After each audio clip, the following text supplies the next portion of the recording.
Hey friends, welcome. Scott Sullivan here, Georgia Baptist Mission Board. I'm the Discipleship Catalyst, and I am very excited to share with you a topic that is affecting all churches across Georgia, across the nation, across the globe right now as we deal with volunteers during the pandemic in our churches. Now, Matthew Gibbs is our consultant in the East Central region, and he's going to be guiding our discussion today. And Dr. Tim Smith from our Northwest region, glad to have you with us, Doc. He'll be sharing some experience, things he's hearing.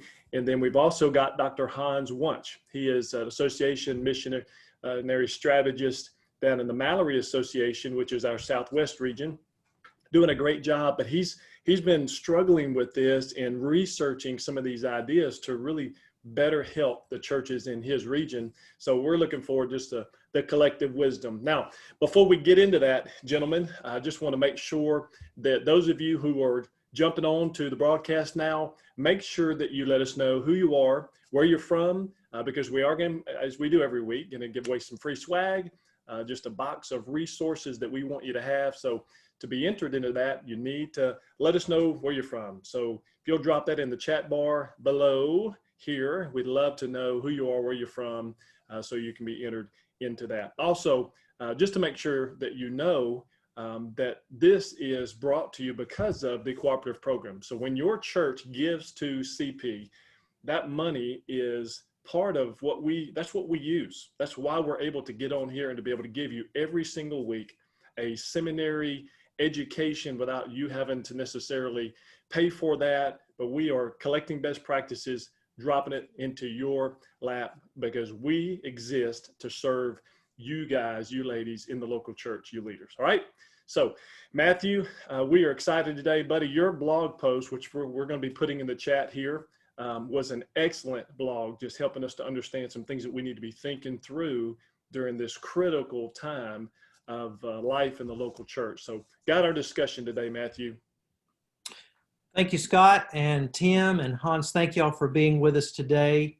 I serve in the East Central region as a discipleship consultant, but I'm also full-time here at Second Baptist Church. And so this is an issue for me as well. I think it's only been amplified because of the pandemic, but a lot of guys are asking these questions. You know, I need more volunteers.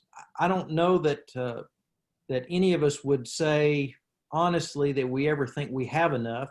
And I actually put in the blog, I've assumed that a few times, and that was a mistake because the back door never fully closes. We're always losing some volunteers and need some new ones. And so there needs to be kind of this pipeline of recruiting and training and developing and hopefully keeping great volunteers. We always make the joke in ministry that you can never give them a raise because we don't pay them. So it's good to be able to keep them and have committed, faithful volunteers. So what we want to do for just a few moments is have a discussion based on a few questions that I'm going to pitch to these guys and let them share from their experience and from their research. And Hans, I'm going to start with you, and Tim, I want you to answer this after Hans gets finished. You know, what are the challenges that you're seeing among the churches in your association there in the Mallory Association, Hans, and Tim in your northeastern region when it comes to maintaining and recruiting volunteers, not just because of the pandemic, but also with the pandemic, just generally, what are some of the challenges that you're seeing? Hans, why don't you answer first for us? Sure. Well, first off, let me say that this issue is widespread. It doesn't matter if it's a normative size, what some would call a smaller church, all the way up to our largest churches. Everybody is struggling with this right now, especially right now. I like you said, you never have enough volunteers because there's always more to be done. And I kind of thought a little bit about the whole 80-20 thing and how our church attendance has gone down, and the 20% then shrinks as well and all that. But regardless of all that, at this moment, it's just tough. It's tough to train. It's tough to recruit. It's tough to retain.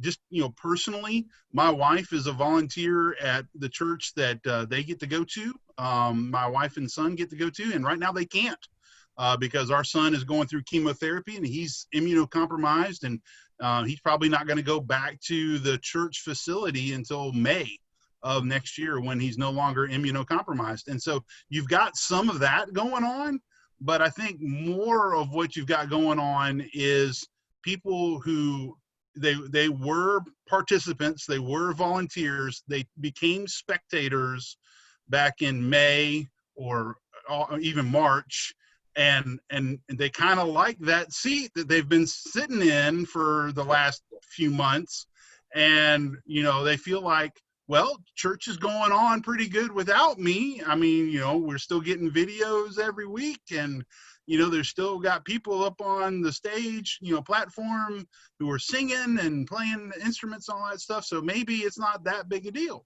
And meanwhile, the churches are going, what are we going to do? Right? How do we, when normal happens again, and if it ever happens again, how do we staff for normal when we have, 2/3 of our volunteers or half of our volunteers or whatever that number is? And so that's the challenge, I think, is, and beyond that, in talking with guys, they don't, you're talking about closing the back door. They don't really know how to train during this moment. I mean, you can do some online training, but there's nothing like in-person training. Yeah. So these are all concerns. These are all struggles. And so we talked with them, and I think if I can throw in a little nugget about what helps with all this is getting the church to show what its mission is through video content, through your worship service, through whatever's going on, so that people say, yes, I still want to be an active part of that solution to a lost and dying world. Right? I still want to be a part of that. And I think that is a much better motivator than guilt, which I admit I've used in the past. I would much rather them use love and inspiration to want to go and take on the gates of hell, as opposed to me saying, well, you just got to do this or else Jesus isn't going to love you anymore. Yeah. Good points there, Hans. Appreciate you and your insights. And Matthew, the thing that I would say for what I'm seeing take place is number one, for pastors and leaders and churches, not to assume that all of their leaders are going to return at the same time. I've seen a lot of churches, a lot of pastors that just think, well, when we open the door and turn the lights on, everybody's coming back, all my leaders are going to be there. And that's not what's happening. Don't assume that everybody's coming back. What I'm seeing across the board is about 1/3 of the before COVID leaders, about 1/3 are not coming back. As Hans mentioned, for real life or death issues, because of health, because of medical conditions, they're not coming back. So don't just assume that everybody's coming back. And I want to say this too, that during all of this, in the last 7-8 months, the focus of pastors and even staff members has been on the creation of content, stuff like what we're doing right here, creating content for their members. So they've been focused on content and not on the development of leaders, or even worse, they've not been focused on the mission of making disciples. And so don't just focus on content, focus on leadership development, focus on disciple making. And let me say this too, what we're seeing, not all of those who are coming back are healthy. And I'm not just talking about physical, I'm talking about emotionally, I'm talking about spiritually. So just so they say, yes, I'm going to come back and teach my small group, or I'm going to lead the children's time, or I'm going to do the Sunday school class, just because they're coming back does not mean that they're healthy. Coaching, mentoring, pastoral care of all workers is more vital than ever before. That's so true. Thank you guys for sharing. Kind of building off of that, recently Tom Rayner wrote a blog about why churches are losing volunteers after COVID-19. And he mentions 4 reasons. I want to just hit those and then ask you guys to respond maybe to his suggestions and any others you would have kind of along the same lines of what you just said, Tim. Rayner mentions that some members are in their own phased-in plan of returning as a result of COVID, maybe because of fear or concerns. They're just not quite ready to come back yet. And so those volunteers may still exist at some point in the future, but we got to figure out when and if they're coming back. Another one he mentions, and I thought this was interesting, he said some members were already phasing out as a volunteer before COVID, and COVID just sped that process up for them. He also mentions, and I thought this was pretty insightful, a lot of our churches have been in survival mode because of COVID, trying to figure out how to have online services and everything else. And some of our members have kind of lost sight of our vision as a church. And so as a result of that, their volunteerism has waned or dropped off altogether.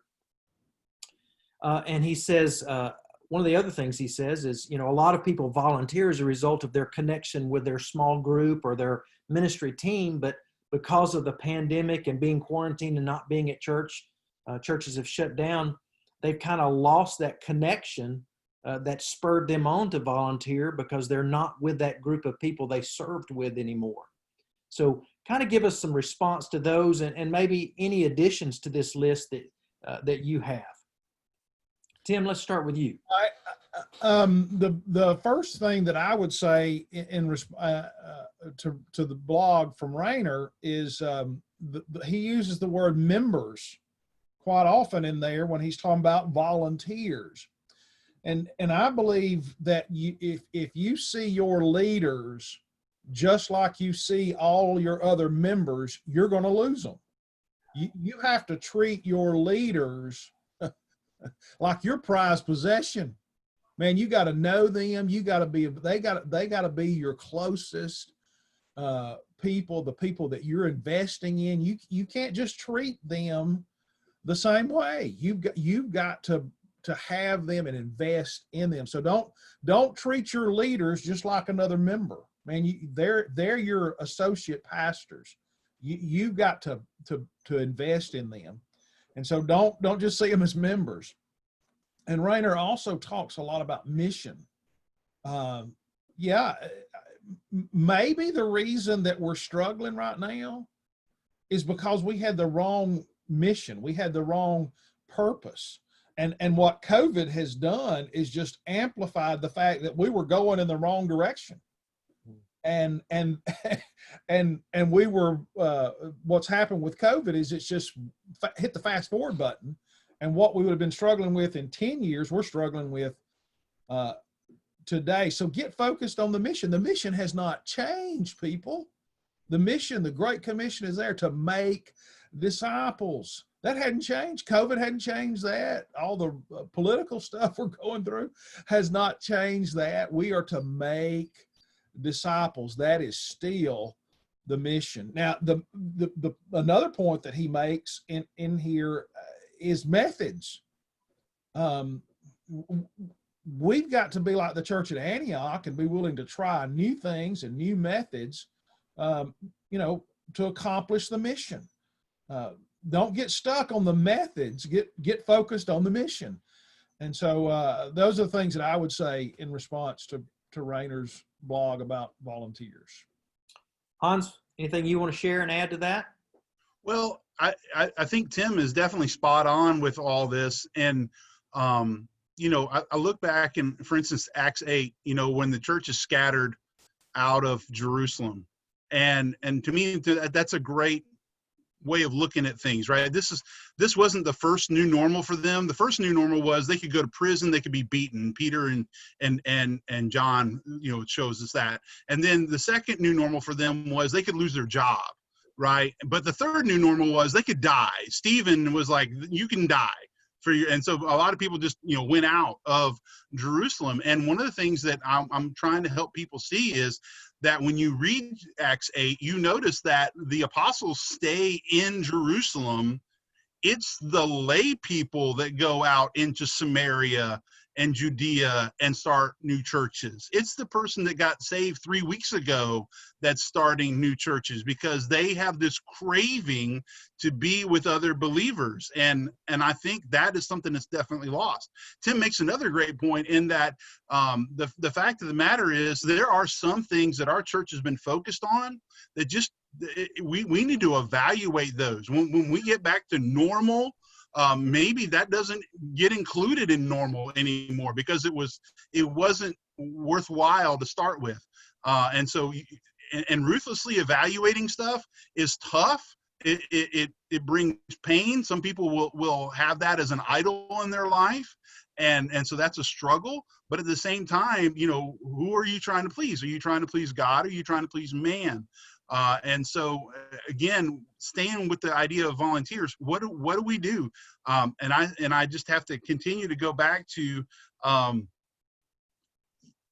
people knowing the mission of the church, knowing that the church is still out and about and sharing Christ with the nations as well as their community.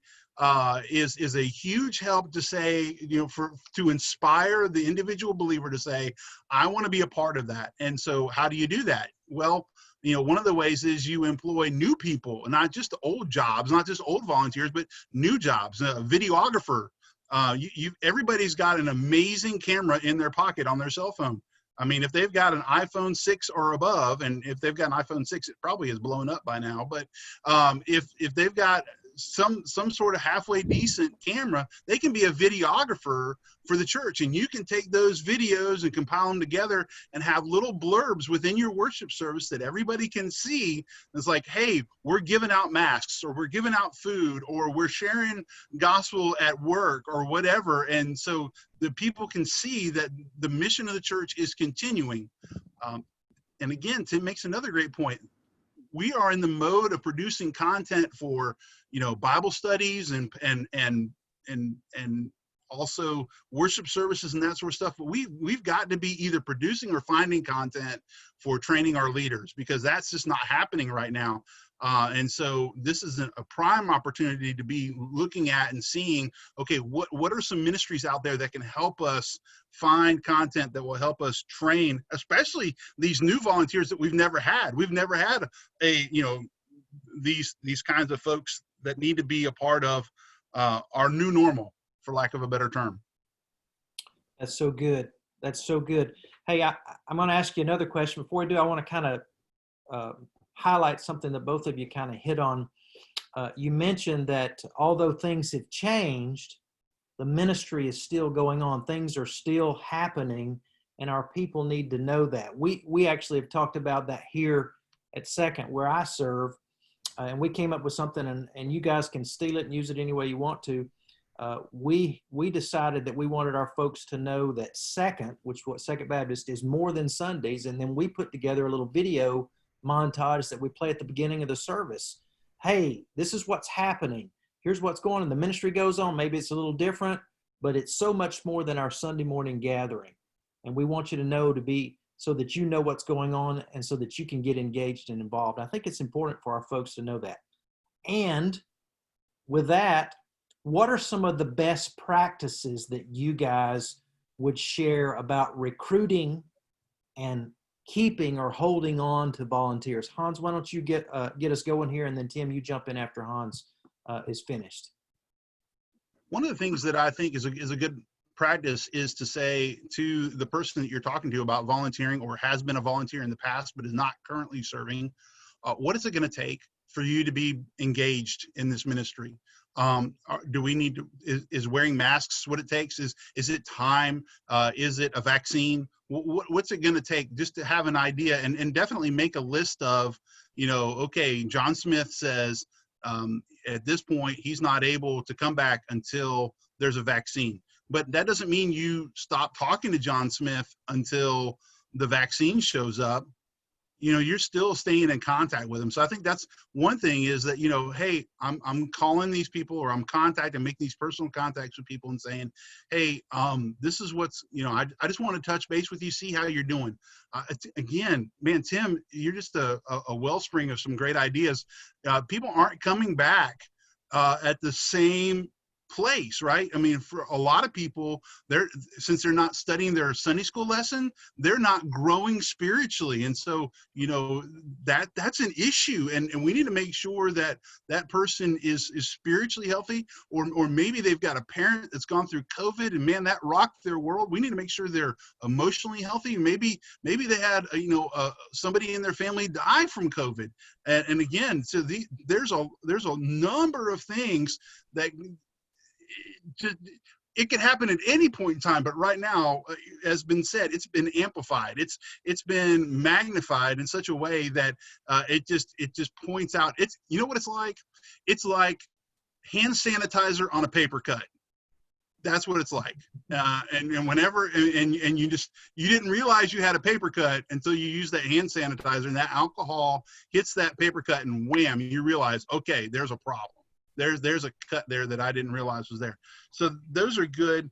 Having training, even if it's Zoom meetings, talking with your volunteers for whatever group it is. If it's a discipleship groups, then, talking with your teachers, helping them see beyond the right, what I can't wait to get back to normal, in that, how do we minister to our groups right now? And so, we've got to be in communication. We've got to talk with them.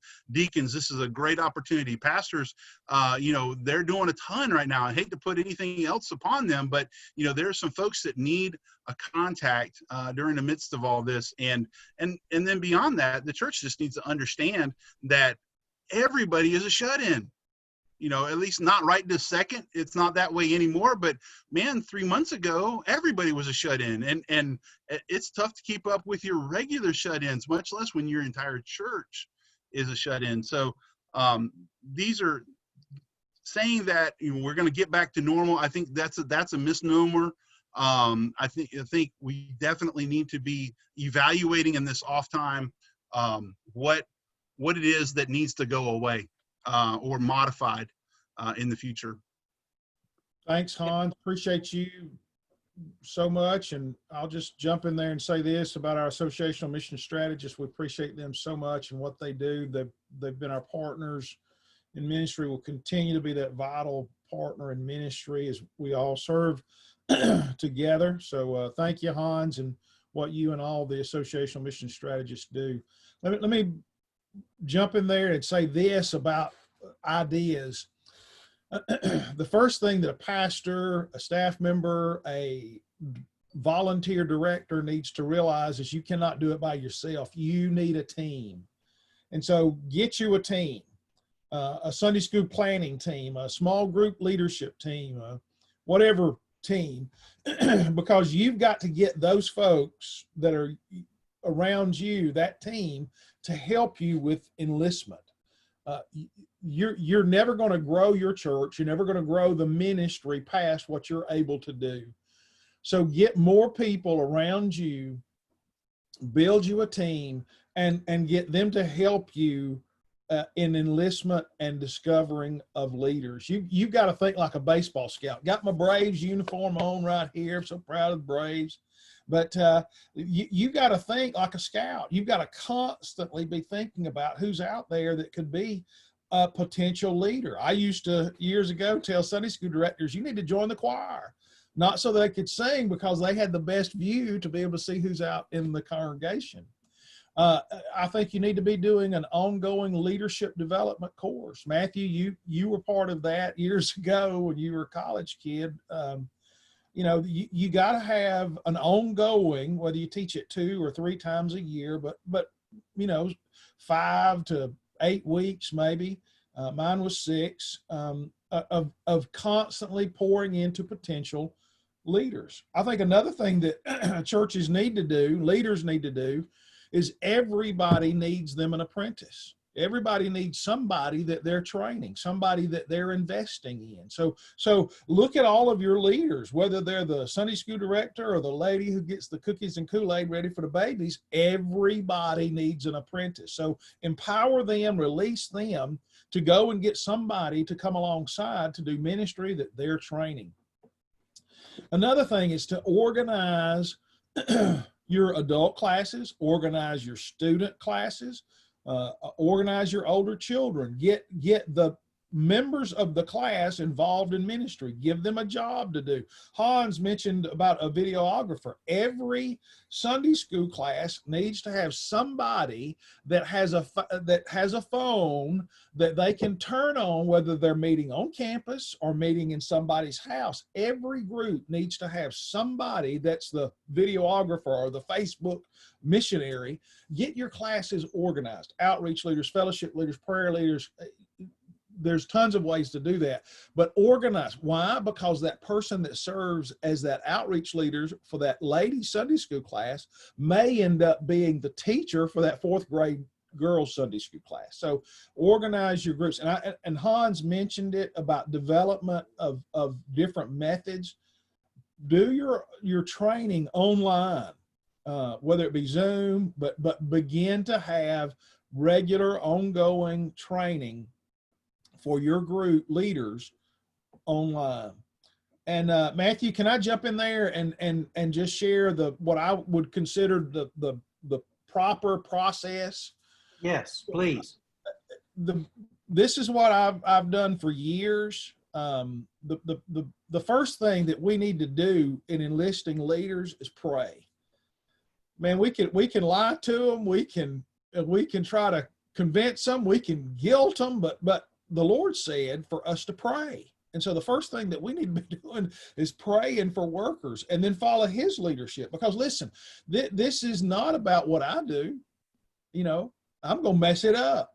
But when I listen to the Lord and follow his leadership, it's not going to go wrong. So pray, listen to the Lord about who and where we need leaders. And then second, once he shows you that person that he wants you to go and enlist, make an appointment. Man, don't grab them at the water cooler and at the church or in the parking lot. Man, call them up and say, hey, Fred, I've been praying about something in our church. It's real important. I'd love to come by and talk to you. See, it adds value to the person and to the position. And then provide them a list of, a printed list of here's what it means. Here are the duties. Here are the expectations. Share with them the term of service. Generally, it's going to be about 12 months. For students, high school and middle school students, I've always done a quarter for them. And then for children, older children, third, fourth, fifth grade, I encourage classes to enlist them for 1 month. So let them know the term of service. Encourage them to ask questions about the position. Give them the support system. Here's what we do. We do regular leadership meetings. Let them know that they're not going to be alone. And then ask them to pray. Don't take a yes or a no in that first encounter. Ask them to pray. Promise them that you're going to do the same. And then set a time for a decision. And generally about a week is what you can expect. And then the final thing is train them to do the same thing, to take these same steps in leadership enlistment and use those. And so that's what I've found works as a process for proper enlistment. That's so good. Folks may not know it, but that's how I was recruited and trained by Tim. And then I just learned to do the same thing once God called me into ministry. The only thing I would add to that, Tim, is that when we recruit them the right way, they usually become some of our best recruiters because Correct. They love what they do and they begin to invite others, and we can help train them to do that. But just like you said, if it's all dependent on you, it'll fail and it'll be limited. But as you expand your influence through other volunteers who you train to lead and to recruit, you increase the capability of your volunteer pipeline.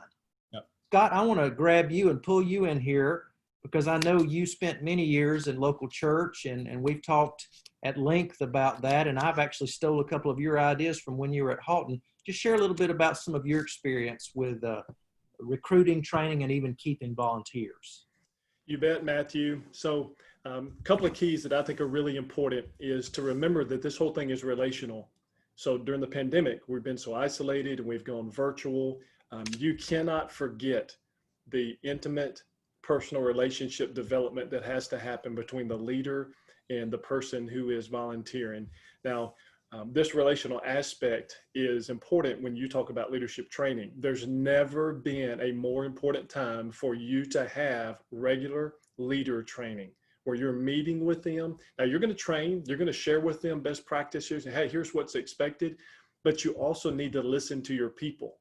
That's relationship building, because if you as the leader fail to understand just how difficult it is for that volunteer to serve what they're doing, going through at home and with kids, if you lose touch with that, you're going to lose your volunteers. So this relational aspect is huge.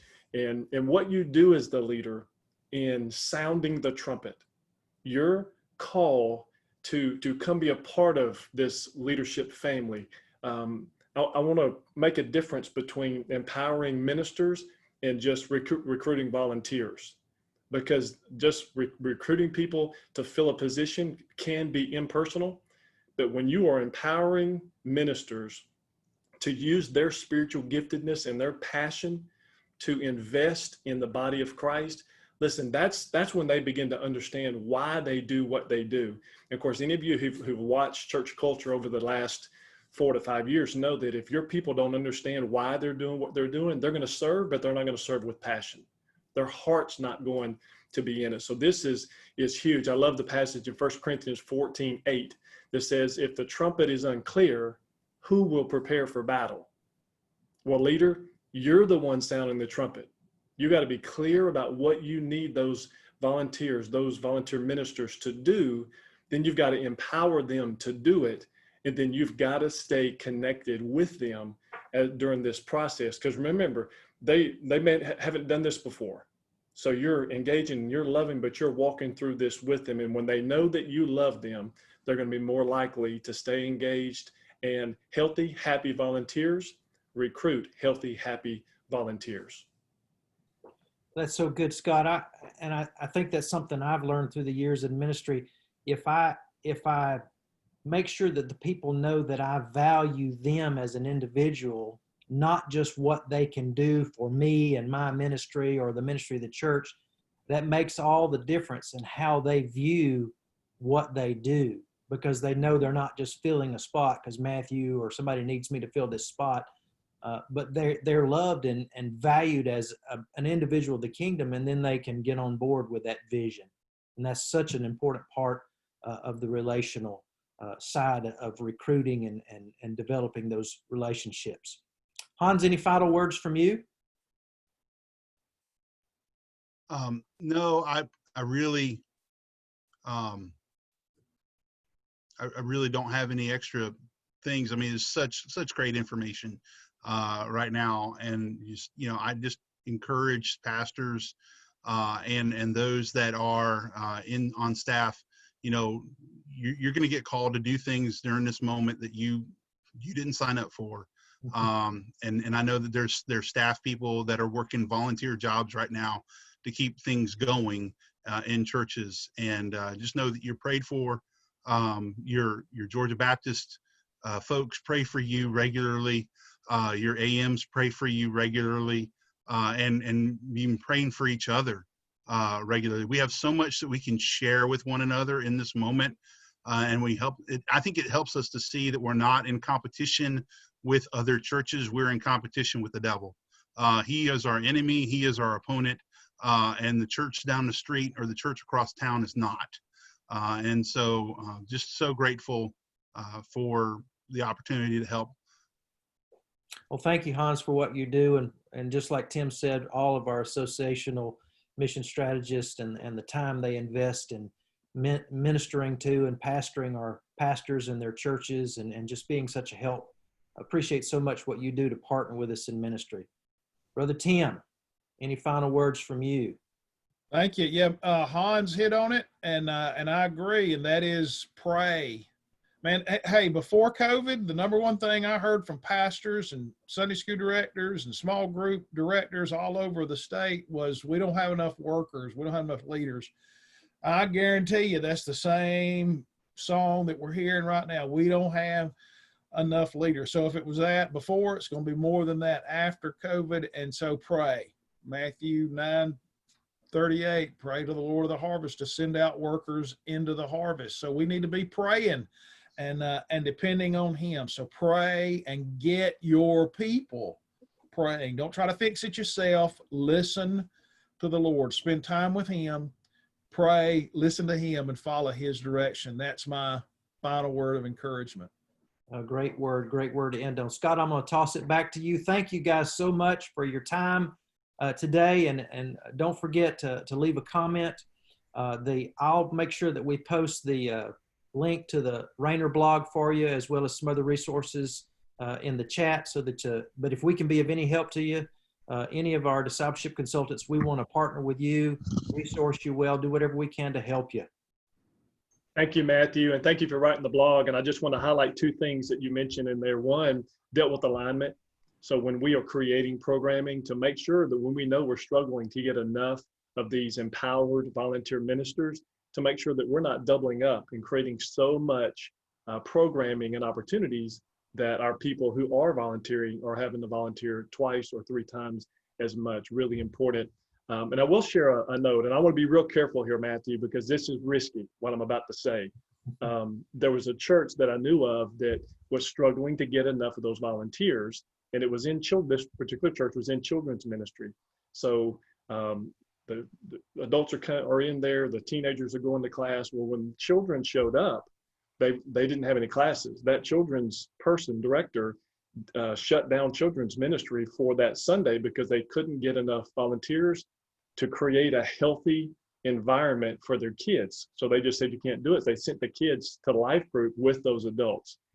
Now, it's risky because you're going to make people mad if you shut down like that. But I will tell you, that church didn't have any more problems with volunteers, getting them to serve. And I call it feel the pinch. Sometimes our people have to feel the pinch before they realize the magnitude of the problem. So just an idea that is creative. It is risky because you are probably going to make folks mad. And one last thing I would say that I loved, what you did in your blog, Matthew, is you basically were talking about creating a culture where people want to serve. And that's what we want to do in our churches. We want to create a healthy, biblical, empowered culture where our people understand what their giftedness and their passion is. And then we help focus them into an area where they can serve with that passion. They understand that they're building the kingdom of God that has exponential impact. So they feel empowered, they feel valued because I'm consistently investing in them. So, man, just thank you for what you did in the blog. We're going to drop that. We're going to share that. I hope that those of you who are watching will share that with others, because like Hans mentioned, this is a massive issue that all churches in every state and every association are dealing with. Hey, thank you for joining us today. Thank you to PJ Dunn, who's our show producer today. And again, make sure if you have not dropped your name in your church into the comments, do that, because we're going to be sending out a notice here shortly of who won the free swag. So again, thanks for viewing. And as always, make sure that you replicate and share with others that gospel seed that was shared with you. So important as we make disciple makers throughout the globe.